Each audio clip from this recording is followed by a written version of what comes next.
Hey everybody, it's Mr. Chris here, and today I want to help you improve your groove. So, what does that mean? What are we talking about? Well, groove is how everything feels, especially if you're playing with other musicians, right? Everything's got to come together and you've got to lock in with the other musicians and it needs to feel really good. But when it does feel really good, then the audience can feel it, right? And it makes them happy, and that's what we're going for. All right, well, what about technique? Well, technique can really either help your groove or it can really throw your groove off. Because if you're kind of tripping over your own fingers and fumbling all over the place, then you're going to be falling out of time and out of sync with the other musicians, and that's where the groove falls apart.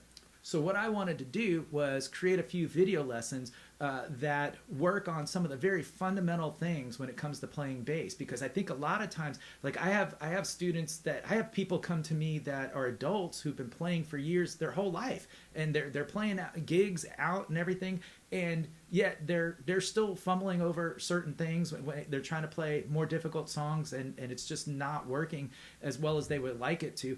And it always comes down to technique. It always comes down to the fundamentals. And so I figured, let's work on those fundamentals. You know, I've also got beginner bass players that I work with, and this video will be good for them, and hopefully it'll be good for you. We're just going to work on some really fundamental things. But what I want you to keep in mind is that this fundamental basic work is super important to be able to play all the great, fancy, flashy stuff that you may want to do.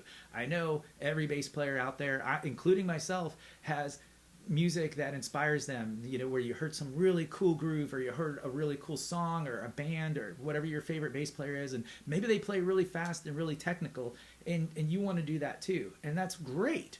There's nothing wrong with that. My favorite bass player when I was first learning how to play was Geddy Lee from Rush, but I didn't have the technique to keep up with him. I mean, I hung on for dear life and did the best that I could, but it took a lot of years in training and in going to music school after high school to have them really pounding the technique into me, and for it to really, really take off, and for me to really be able to play the way I want to be able to play.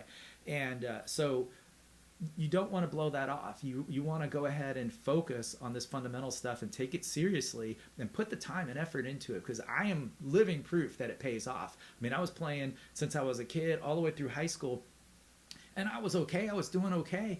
But let me tell you, when I went to music school, I went to the Musicians Institute in Los Angeles, out in Hollywood, California, right? Suddenly I'm thrust into this situation where all my music teachers are the best musicians in the world. They amazing people, but they really, really, really pressed working on the fundamentals and all the technique, and it made such a huge difference. And because of that, I was able to go and have a big, long career as a recording artist and touring, you know, nationally all over the place, and having a great time, you know, making a living and being a musician. So take this stuff seriously and work on it, and it can really help you. Okay? So first things first, here's what we're going to do. I've got a simple drum loop that we're going to be playing along with, and we're going to be playing a simple 4-chord progression. The first chord is A major, and we're going to be playing just the root note A. I'm playing it on the 5th fret of the E string, so there's my A, 5th fret of the E string. Then we're going to go to G on the 3rd fret of the E string, there's my G, and then we're going to come up to the D on the 5th fret of the A string, okay, and then we're going to come back and finish the chord progression on A. So the chord progression is A, G, D, and then back to A. Now what we're going to do is we're going to go through it 4 different ways. We're going to be playing half notes, then we're going to play it with quarter notes, then we're going to play it with 8th notes, and then we're going to play it with 16th notes. All right, so let me get situated here and we'll get rocking. All right. Okay, so first we're going to start with our half note exercise. So again, we're playing A, then we're going to G, then we're going to play D, and then back to A. And we're going to do it 2 times in a row with our drum loop. Now the first time we're doing it with half notes. Half notes get 2 beats each. So you're going to hold out each note for 2 beats. And each chord is for 1 measure, which is a total of 4 beats. So follow me on this here. We're going to play A for 4 beats like this, but we're only going to pluck on the 1st and 3rd beat of the measure. So it goes like this. 1, 2, 3, 4. 1, 2, 3, 4. 1, 2, 3, 4. 1, 2, 3. start again, okay? And we're still on A, so don't go to the G yet. We're playing A, G, D, A, G, D, A. Got it? Okay, here we go. 2, ready, go. A, 2, 3, 4, G, 2, 3, 4, D, 2, 3, 4, A, 2, 3, 4, A, 2, 3, 4, G, 2, 3, 4, D, 2, 3, 4, and A, 2, 3, 4. All right, so you notice what I was doing there. I was just keeping it real simple. And let's see. So I was using my ring finger. Some people might use their ring finger and their pinky in that position for the A note. But then my first finger is right there ready to play G. And then when I go to the D note, I'm right there again with my ring finger or your ring and pinky, depending on how you want to do it. Okay? Now I see people who will play with one finger the whole way. That's not efficient. And that's going to slow you down. That's the whole thing. When you're not using the right fingering, it's going to slow you down. And just enough, you may not notice it when you're playing by yourself, but it'll slow you down enough that when you're playing with other people, it'll throw things off, okay? And it's not going to feel right. And then there's going to be mass confusion. Who's messing up the groove? Don't be that dude, okay? So here we go. Watch. So I've got my ring finger. Then my first finger's ready to go on the next note. And then I'm up here. See? I don't have to move around that much, okay? I'm not jumping or getting lost on my fingers. As far as right hand goes, when you're playing slow grooves like that, what fingers you choose to use and how you choose to do it isn't going to be that big of a deal. I didn't even pay attention to what I was doing when I did it. But you could alternate, playing the first note with your first finger, and then the second note with your second finger, and then switch. But when you're playing really slow, you might end up using just one finger, and that's okay. But as soon as we start speeding things up, then you're going to see where you do want to alternate if you can. Okay? So actually, we are going to speed things up a little bit. We're going to go to quarter notes. That means you're playing on every beat. 1, 2, 3, 4, just like that. Okay? Now, I'm going to be doing something particularly special with this, so I'm going to show you how to do a little muting, because muting is really important as a bass player. Otherwise, all your notes are ringing all over the place. But also, it can help things feel cool. All right? Muting can, in between notes, can give space. All right? Sometimes what makes groove work is the space. As much as the notes, it's the space in between the notes. Okay? That's where all the cool stuff is happening. So you can mute with both hands, and you should be able to. You want to learn how to do that. So first I'm going to show you how to mute with your left hand. To mute with your left hand, I'm just going to play the note with my right hand. I'm going to pluck a note, and then I just simply release the note. Now I'm not going to take my hand off the string like that, because the note is going to ring. See? It's not muted. So something has to stay in contact with the string. But I'm going to squeeze or press down to play the note. And then when I want the note to stop, I just release my finger just enough. I play, and then I just let go just enough to let the note stop, and it goes dead because I'm still touching the string. Okay? Now I can do this. Okay, and the note's going dead. But there's still a little bit of noise in there when it transitions from where you're playing the note to where the note is getting muted. So I also like to mute with my right hand, okay? And muting with my right hand takes some practice, but it'll really help with your timing. So watch this. I'm going to pluck my first note with my first finger, and then my second finger touches the string. Did you see that? My first finger is going to pluck the note, and the second finger touches the string to mute it. But it's set up to play. I do the same thing again. So I pluck, mute. Then I pluck with my second finger and mute with my first finger.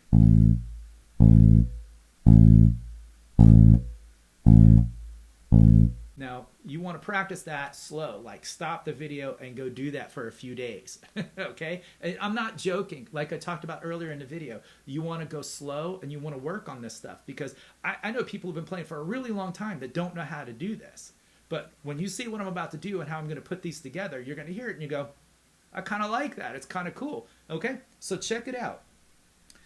I'm going to do just the right hand muting again. So pluck, mute, pluck, mute, pluck, mute, pluck, mute.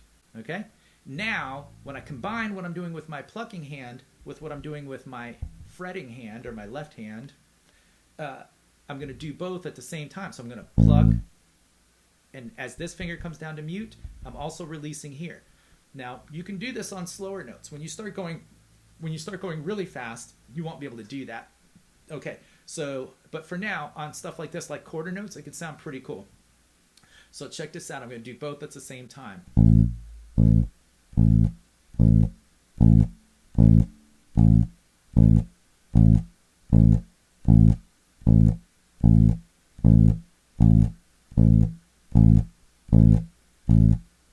Now, that doesn't mean that you don't sometimes want to play like this, where you let the note ring. We call that legato.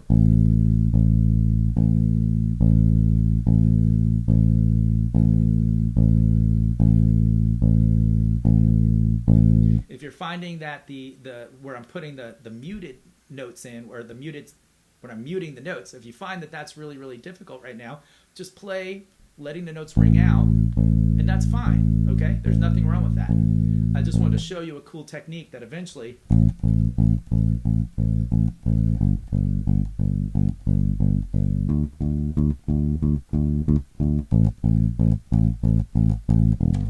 that can sound pretty cool when you use it, all right? Okay, so this time we're going to play it with no muting. We're just going to let the note ring out. We got A, G, D, and A. We're going to play that 2 times. Are you ready? Here we go. 1, 2, 3, go.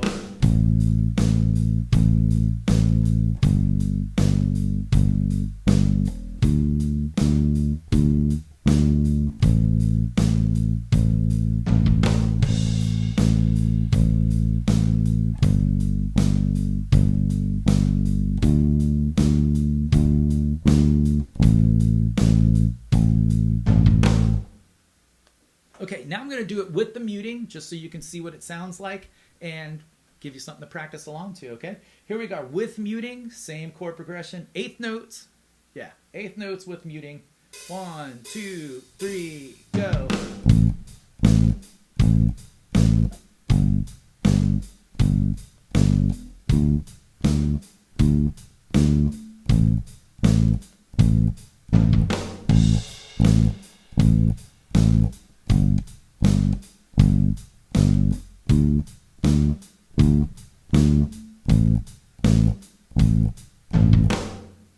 All right, now we're ready to move into some cool stuff. We're going to be playing 8th notes. 8th notes last half a beat, okay? Half a beat. So that means you can fit 2 8th notes in 1 beat. So let me just count it without the drum machine so you can see what we're talking about. It's like this. 1 and 2 and 3 and 4 and 1 and 2 and 3 and 4 and 1 and 2 and 3 and 4 and 1 and 2 and 3 and 4 and... Okay, now, to start with, if you're using 2 fingers, hopefully you are, it doesn't matter which finger you start with. Sometimes I start with my middle finger, and sometimes I start with my right finger. But to me, it doesn't matter which finger you start with, as long as once you start playing the song, you're not going to trip over yourself. So, for example, if you start with your first finger on the E string here, so I'm going like that, 1, 2, 1, 2, 1, 2, 1, 2, 1, 2, 1, 2, 1, 2, 1, 2. And then when I get to the next string, I'm still going to go 1, 2, 1, 2, 1, 2, 1, 2. But here's where things get weird. Now my middle finger, because I just played the middle finger on the A string, it's in position to play on the E string. And it actually feels better for me to alternate then. So when I play on the A string, 1, 2, 1, 2, 1, 2, 1, 2. Now suddenly I'm leading with 2, my second finger. Now what I would do is play the whole way through that progression, the second time through the progression, leading with my middle finger, and then finally when I get back to the D note on the A string, So now I'm leading with my second finger. 2, 1, 2, 1, 2, 1, 2, 1, 1. See that? So then I come back. So when you're going from the high strings down to the low strings, as you switch from one string to the next, if you're playing kind of fast, you might use one finger to play 2 notes. Where you wouldn't do that if you were staying on the same string. You're alternating. But when you're going from one string to the next, from high to low, okay, from one of the high notes up here to the lower notes to the next string, sometimes it's just easier to use the same finger.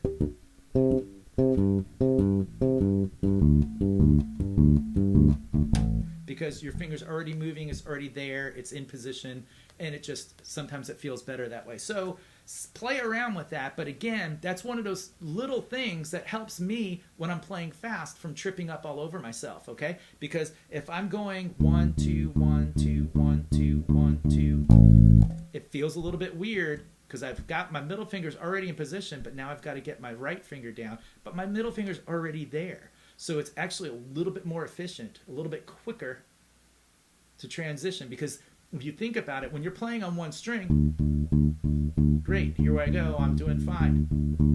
But even though it doesn't seem like it, what's the difference? The distance from one string to the next, it's that much. It doesn't seem like it should be a lot. But when you're playing faster stuff and faster runs, and you have to transition from one string to the next, that space takes time to travel. Okay? And so if your middle finger's already made the trip, it's set up and ready to play the next note on the next string. Or if you, whichever finger, if your first finger is the one that did that note on the previous string, now it's set up to play the note on the next string. Okay? And that's why sometimes we'll switch. So you don't have to be locked into always playing 1, 2, 1, 2, 1, 2. Okay? But just keep in mind that as you move around, sometimes one of your other fingers is going to be able to make that move more efficiently than the other. Okay? Now, how do you figure that out? Play slow. Play things slow and see what happens naturally. Don't be in a rush to play fast, okay? You'll be able to play a lot faster if you can play more efficiently, okay? So if you start slow and pay attention to what you're doing and pay attention to which finger makes more sense, that's what I'm talking about here. Okay, so we're going to do the 8th note with the staccato thing going on. We're going to try that. All right, let's do that. Here we go. 1, 2, 3, 4, 1.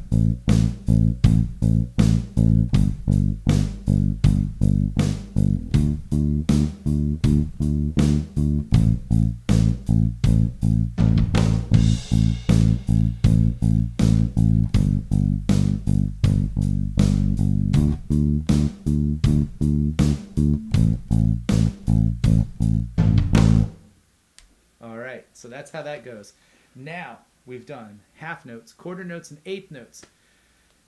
Sometimes you're going to have to play fast. You're going to have to play 16th notes. So 16th notes means there's 4. You're going to play 4 notes for every beat. So counting wise, it'll sound and count like this. 1 E and 2 E and 3 E and 4 E and all right, 1 E and 2 E and 3 E and 4 E and all right. Now, depending on how fast you're going to play, that whole muting thing may not work because you can't squeeze and release that fast with your left hand and worry about all the muting on your right hand. So, but some of the muting on the right hand is going to happen kind of naturally on its own anyway. So, I'm going to play through it without the drums one time, a little bit slower than the drums, okay? So that we can kind of get a feel for the 16th notes thing, okay? 1, 2, 3, 4. 1 E and 2 E and 3 E and 4 E and 1 E and 2 E and 3 E and 4 E and 1 E and 2 E and 3 E and 4 E and 1 E and 2 E and 3 E and 4 E and that's hard to do without breathing. Good grief. All right, so we're going to try it with the drum beat now. Are you ready? 16th notes. Hang on. 1, 2, 3, 4.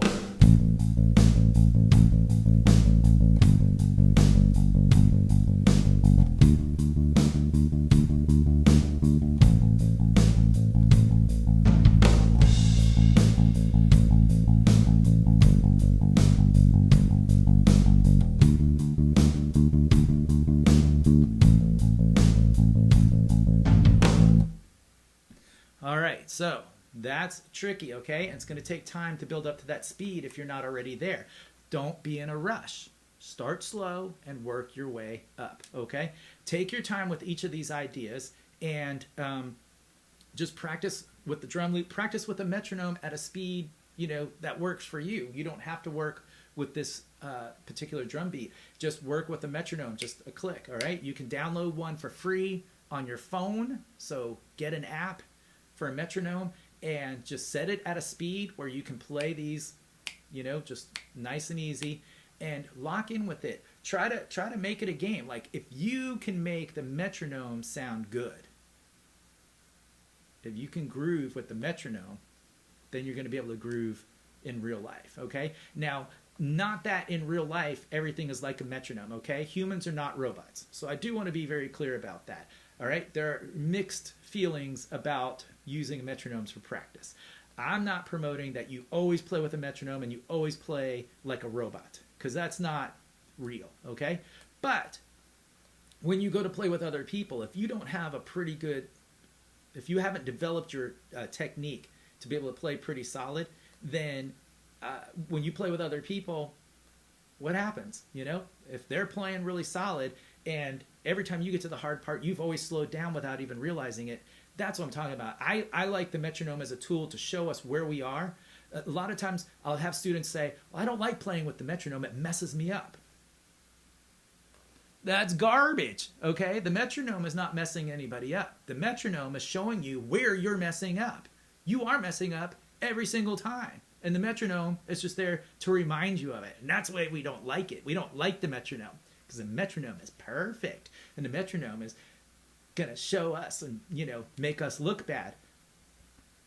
Don't think of it that way. Use the metronome. Work with the metronome to help you figure out what the difficult parts are. If you're playing a part, if you're playing it along nice and fine with the metronome and all of a sudden things fall apart, that's the part you need to work on. And how do you work on it? Slow down. Slow the whole metronome down and then rework through the part. Work through the challenging part first until it becomes easier, and then play the whole section or whatever you want to play at the slower tempo so that you don't fall off and get off the beat, okay? If you're falling off the beat with the metronome, it's not the metronome's fault, it's your fault. So you need to slow it down and keep working on it until you can play it with the metronome. And if that means going really slow motion, just do it. Just do it. It's not a bad thing. Slow it down, get it right, and then gradually speed it back up. I do that. I do that now. I do that when I'm learning hard songs. I slow it down, I get the things right, I get the mechanics right, and then I speed it up, and then I'm good to go. All right, so guys, this was the first of hopefully a few different videos about technique to help your groove. I hope you enjoyed it. Leave a comment, let me know what you think. Throw in some requests if there's other stuff you would like to work on. And please subscribe. That would be really cool. And I'll see you next time. See you later.